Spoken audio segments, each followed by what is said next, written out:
कृष्णवंशी हूँ, मुझे गर्व है कि मैं कृष्णवंशी हूँ। इसलिए हमारी सबकी आस्थाएं अलग अलग हैं। हमारे पूर्वज, क्या आपने कभी सोचा है कि आपकी पहचान, आपका नाम, आपकी परंपराएं, ये सब कितनी गहरी जड़ों से जुड़ी होती हैं? अब जरा ये सवाल अपने आप से पूछिए। अगर वो जड़ें जो आपको बताई गई हैं अधूरी हों तो, यही नहीं, अगर वो इतिहास जिसे आप सच मानकर जी रहे हैं दरअसल एक अधूरा सच हो, तो आज का ये वीडियो किसी को नीचा दिखाने या किसी आस्था पर हमला करने के लिए नहीं है। आज का उद्देश्य एक ही है, सवाल उठाना। क्योंकि इतिहास वही नहीं होता जो हमें याद कराया जाए, इतिहास वो भी होता है जो हमें भुला दिया गया। कल्पना कीजिए, एक ही जमीन, एक ही मिट्टी, एक ही पूर्वज, लेकिन आज पहचानें अलग हैं, कहानियां अलग हैं और सच्चाइयां भी अलग अलग बताई जाती हैं। क्या भारत के मुसलमानों के पूर्वज हमेशा से वही थे जो आज हमें बताया जाता है, या फिर इस कहानी के पन्नों के बीच कुछ ऐसे अध्याय भी हैं जिन पर जानबूझकर धूल डाल दी गई? यहां आपको कोई स्लोगन नहीं मिलेगा, यहां आपको मिलेंगे सवाल जो असहज करेंगे, तथ्य जो सोच बदल सकते हैं और कड़वे सच जिनसे अक्सर नजर चुरा ली जाती है। अगर आप वो इंसान हैं जो सिर्फ वही सुनना चाहते हैं जो अच्छा लगे, तो शायद ये वीडियो आपके लिए नहीं है। लेकिन अगर आपके अंदर जरा सी भी जिज्ञासा है, अगर आप जानना चाहते हैं कि हम यहां तक कैसे पहुंचे, तो ये वीडियो आखिरी सेकंड तक आपको बांध कर रखेगा। क्योंकि आगे जो आने वाला है वो सिर्फ इतिहास नहीं, वो आपकी सोच की परीक्षा है। तो बने रहिए, क्योंकि आज हम सिर्फ एक सवाल नहीं पूछ रहे, आज हम एक भूली हुई पहचान के दरवाजे पर दस्तक देने वाले हैं। चलिए दोस्तों, जरा जल्दी से कमेंट करके बताइए, ये वीडियो आपको कैसे मिला? क्या आपने इसे खुद सर्च किया था या ये अचानक आपकी स्क्रीन पर आ गया और आपने क्लिक कर दिया? सच सच बताइए, क्योंकि हमें भी जानना है कि आखिर YouTube आज हमारे सनातन धर्म की ये आवाज आप तक कैसे पहुंचा रहा है। और हाँ, अगर आप सच में एक सच्चे हिंदू हैं तो अभी के अभी चैनल को सब्सक्राइब कर लीजिए, ताकि आने वाली हर एक वीडियो सबसे पहले आपको मिले।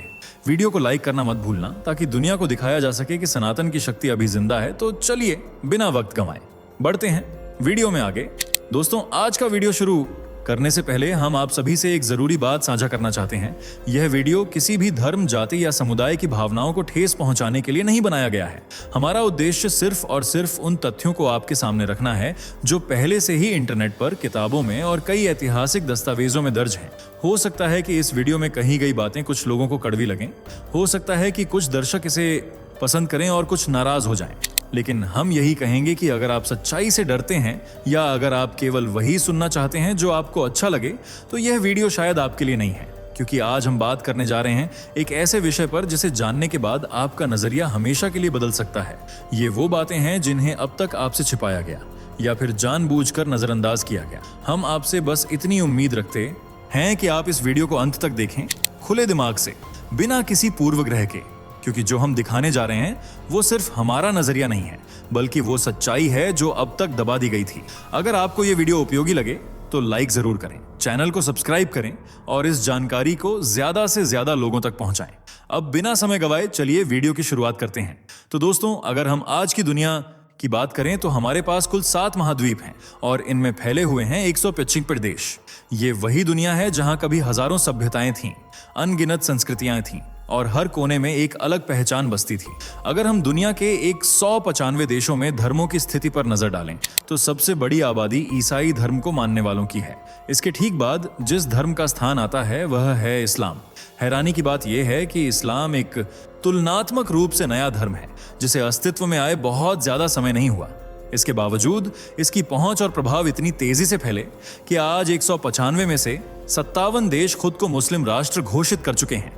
अब जरा सोचिए, एक ऐसा धर्म जो बाकी धर्मों की तुलना में नया है, उसके अनुयायी इतनी बड़ी संख्या में और इतनी तेजी से कैसे बढ़ गए, वह भी तब जब बाकी धर्म हजारों वर्षों से अस्तित्व में हैं। वहीं दूसरी ओर जब हम सनातन धर्म यानी हिंदू धर्म की बात करते हैं तो इसे दुनिया का सबसे प्राचीन धर्म माना जाता है, जिसकी जड़ें हजारों साल पुराने इतिहास में गहराई तक फैली हुई हैं। लेकिन सवाल यह उठता है कि इतने पुराने, समृद्ध और गहरे दर्शन वाले धर्म के अनुयायी आखिर कुछ ही देशों तक सीमित क्यों रह गए? यही विरोधाभास आज कई लोगों को सोचने पर मजबूर कर रहा है। यही वो सवाल है जिसका जवाब हम आज ढूंढने वाले हैं। आज हम ये समझने की कोशिश करेंगे कि आखिर एक धर्म जो अपने मूल्यों, संस्कारों और शांति के सिद्धांतों के लिए जाना जाता है, वो कैसे सीमित रह गया, और एक ऐसा धर्म जो बाद में आया वो कैसे सत्तावर देशों में शासन करने लगा? इसका जवाब न सिर्फ इतिहास में छिपा है बल्कि उन फैसलों और मानसिकताओं में भी छिपा है जो समय के साथ बदलते गए। मित्रों, अगर हम धर्मों के इतिहास को देखें तो सबसे पहले जिस धर्म का नाम सामने आता है वो है सनातन धर्म, जिसे आज हम हिंदू धर्म के नाम से जानते हैं। ये कोई नया पंथ नहीं है, ना ही किसी एक व्यक्ति द्वारा शुरू किया गया आंदोलन। ये तो एक जीवन पद्धति है जो हजारों वर्षों से हमारी धरती पर जीवित है। सनातन धर्म की नींव उन सिद्धांतों पर रखी गई थी जो आज भी विज्ञान, अध्यात्म और नैतिकता के उच्चतम स्तर को छूते हैं। इसमें कर्म का सिद्धांत है, पुनर्जन्म की अवधारणा है और आत्मा को परमात्मा से जोड़ने की प्रक्रिया है। यह धर्म न तो तलवार के बल पर फैला, न लालच के दम पर। यह फैला तो केवल अपनी शांति, सहनशीलता और आध्यात्मिक ज्ञान के कारण। वेद, उपनिषद, भगवद गीता, ये ग्रंथ सिर्फ पूजा की किताबें नहीं हैं, बल्कि ये मानवता के लिए दिशा निर्देशक हैं। हिंदू धर्म में मांसाहार को वर्जित माना गया क्योंकि हर जीव में आत्मा का वास होता है। शराब, वेश्यावृत्ति और हिंसा को पाप की श्रेणी में रखा गया। किसी भी प्रकार का भोगवाद आत्मा की उन्नति में बाधा माना गया और अगर कोई इन मर्यादाओं को तोड़ता था तो समाज उसे बहिष्कृत कर देता था। यह धर्म कभी किसी पर थोपे नहीं गया। यहाँ आस्था का महत्व है, जबरदस्ती का नहीं। यही कारण है कि इतने विभाजनों के बावजूद भी हिंदू धर्म के मूल सिद्धांत सदियों से एक जैसे हैं। हमारे देवी देवता केवल पूजा तक सीमित नहीं हैं, बल्कि वे हमारे संस्कारों, मूल्यों और चेतना के जीवंत प्रतीक हैं। माँ सरस्वती से लेकर भगवान शिव तक हर शक्ति किसी न किसी भाव, विचार और जीवन दर्शन को प्रकट करती है। आज जब हम पीछे मुड़कर अपनी परंपरा को देखते हैं तो गर्व महसूस होता है कि हम उस संस्कृति से जुड़े हैं जिसने सिर्फ ज्ञान ही नहीं दिया बल्कि ध्यान, संयम और विवेक की उजास भी पूरी मानवता में फैलाने का प्रयास किया।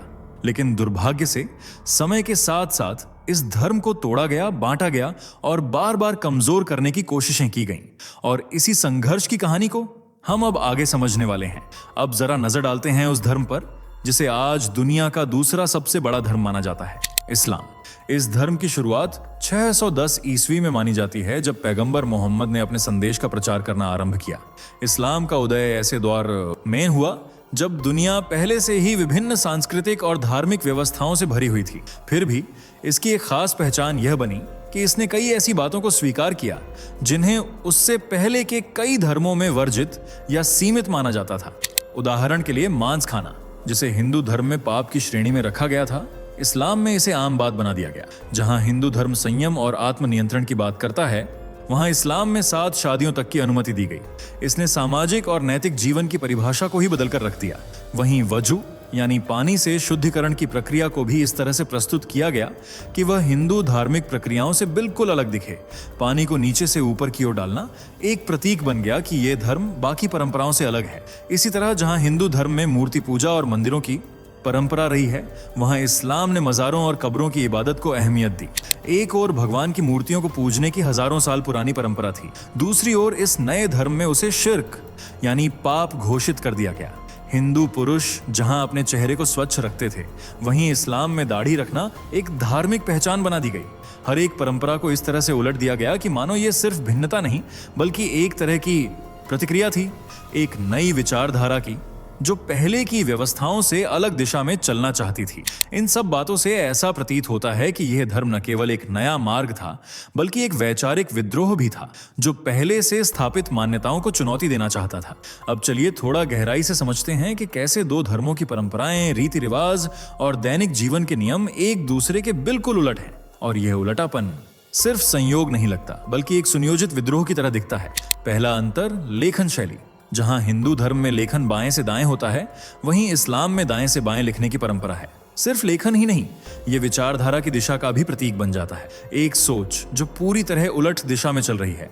दूसरा अंतर, जल प्रयोग। हिंदू धर्म में पानी का प्रयोग ऊपर से नीचे की ओर किया जाता है, चाहे वो पूजा हो या स्नान। वहीं वजू में पानी नीचे से ऊपर की ओर डालने की परंपरा केवल एक शारीरिक तरीका नहीं है बल्कि यह सोच और मानसिक दिशा को भी दर्शाती है। तीसरा अंतर, चेहरे की देखभाल। हिंदू परंपरा में चेहरे को स्वच्छ रखना, दाढ़ी मूंछों को संतुलित रखना सौंदर्य, शुद्धता और अनुशासन का प्रतीक माना जाता है। इसके विपरीत इस्लाम में दाढ़ी रखना धार्मिक पहचान के रूप में देखा जाता है, जबकि मूंछों को हटाना लगभग अनिवार्य समझा जाता है। चौथा अंतर, भोजन से जुड़े नियम। हिंदू धर्म में शुद्ध शाकाहार को सर्वोच्च स्थान दिया गया है। अहिंसा परमो धर्मः का सिद्धांत हमारे आचरण और जीवन मूल्यों का हिस्सा रहा है। वहीं इस्लाम में मांसाहार स्वीकार्य है और बलि देना भी एक धार्मिक कर्तव्य के रूप में स्थापित है। 5वां अंतर, पूजा की पद्धति। हिंदू धर्म में मूर्ति पूजा और मंदिर परंपरा हजारों वर्षों से चली आ रही है। हम देवी देवताओं की मूर्तियों में भाव, श्रद्धा और सजीवता का अनुभव करते हैं। इसके उलट इस्लाम में मूर्ति पूजा को शिर्क कहकर अस्वीकार किया गया और उसकी जगह कब्रों और मज़ारों की इबादत को प्राथमिकता दी गई। 6वां अंतर, स्त्री सम्मान की अवधारणा। हिंदू धर्म में नारी को देवी का रूप माना गया, माँ दुर्गा, लक्ष्मी, सरस्वती के रूप में पूजनीय। वहीं इस्लाम में महिलाओं को पर्दे में रखा गया और कुछ व्याख्याओं में 72 हूरों की कल्पना को स्वर्ग की लालसा के रूप में प्रस्तुत किया गया। इन तमाम उलट परंपराओं को देखकर यह सवाल उठना स्वाभाविक है, क्या ये बस धार्मिक भिन्नताएं हैं या एक जवाबी सोच थी, एक वैचारिक चुनौती जो पहले से चली आ रही मान्यताओं के बिल्कुल विपरीत दिशा में चलना चाहती थी? क्योंकि जब हर परंपरा, हर विचार, हर व्यवहार को उल्टा कर दिया जाता है तो वो सिर्फ अंतर नहीं होता, वो विद्रोह होता है। अब सवाल ये उठता है, अगर हिंदू धर्म इतना प्राचीन, इतना समृद्ध और आध्यात्मिक रूप से इतना गहरा था, तो आखिर कुछ लोग इससे हटकर दूसरे धर्म की ओर क्यों मुड़े? क्या कारण था कि हजारों वर्षों से चली आ रही परंपरा को छोड़कर लोगों ने एक नए रास्ते को चुना? जवाब सीधा है, लालच, भ्रम और सामाजिक चालाकी। कुछ लोग ऐसे थे जो धर्म की मर्यादाओं में जीने के लिए तैयार नहीं थे। उन्हें संयम, त्याग और तपस्या की राह कठिन लगती थी। उन्हें चाहिए था आसान रास्ता जिसमें हर वो चीज जायज हो जो सनातन धर्म में पाप मानी जाती थी। मांस खाना, शराब पीना, वेश्यावृत्ति, कई शादियां, बिना तप के ऐश्वर्य। जब इन सब चीजों को धर्म की छांव में जायज बताया गया तो कुछ लोगों ने अपने मूल धर्म को छोड़कर उस रास्ते को अपनाना शुरू कर दिया जहां उन्हें भोग की आजादी मिल रही थी। इसके अलावा एक और बड़ा कारण था जातिगत भेदभाव। समाज के कुछ तबकों को सही सम्मान नहीं मिल पा रहा था और जब उन्हें किसी अन्य व्यवस्था में समानता और पहचान का लालच दिया गया तो वो बहक गए। लेकिन उन्हें ये नहीं बताया गया कि यह पहचान धर्म के बंधनों में ही सीमित रहने वाली है।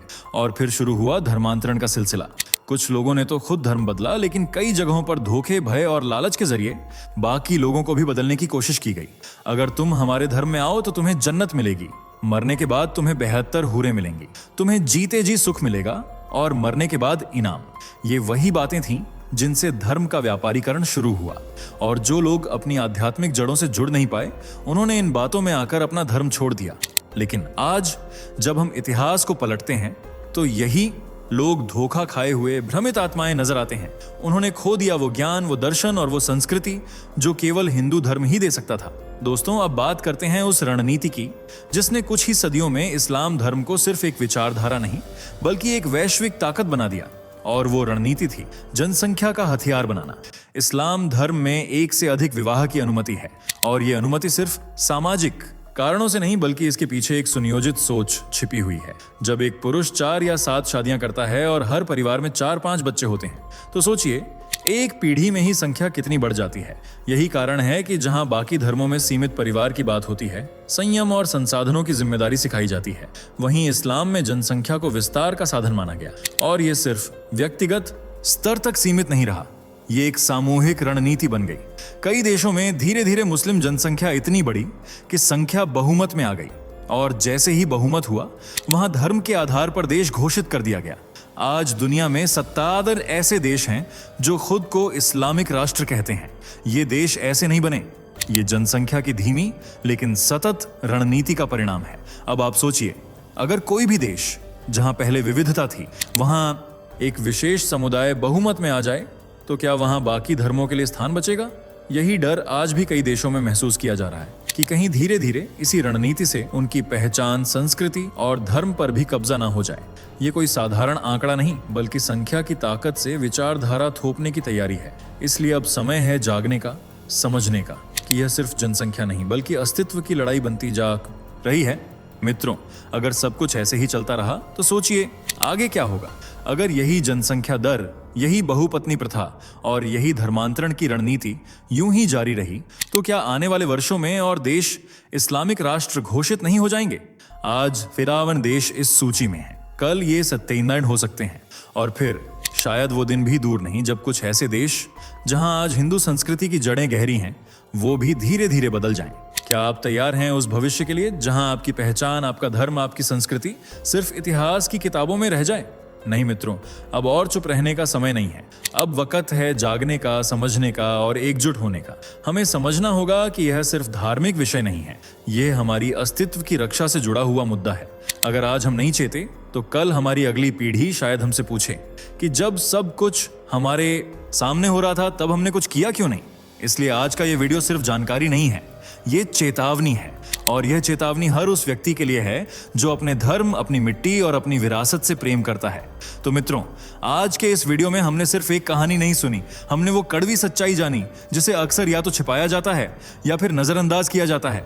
हमने देखा कि कैसे एक प्राचीन, शांति और संयम पर आधारित धर्म धीरे धीरे सीमित होता गया और कैसे एक नई विचारधारा जनसंख्या, लालच और रणनीति के बल पर दुनिया के कई हिस्सों पर हावी होती गई। ये कोई साधारण इतिहास नहीं है, यह हमारी चेतना का आईना है। अब यह हम पर निर्भर करता है कि हम इस जानकारी को सिर्फ सुने या कुछ करें भी। अगर आप इस वीडियो की बातों से सहमत हैं, अगर आपको लगता है कि यह सच सामने आना चाहिए, तो कृपया इस वीडियो को लाइक करें, शेयर करें और चैनल को सब्सक्राइब जरूर करें, क्योंकि ये सिर्फ एक वीडियो नहीं है, ये एक आवाज है, एक ऐसी आवाज जो आपके, हमारे और आने वाली पीढ़ियों के भविष्य के लिए उठ रही है। चलो मिलकर इसे इतनी दूर तक पहुंचाएं कि हर जागरूक इंसान तक ये सच्चाई पहुंचे। दोस्तों, आपकी स्क्रीन पर 2 और वीडियो दिख रही हैं, जिसे देखने के लिए आप स्क्रीन पर क्लिक करें। दोनों देखिएगा, बहुत अच्छी वीडियो बनी है।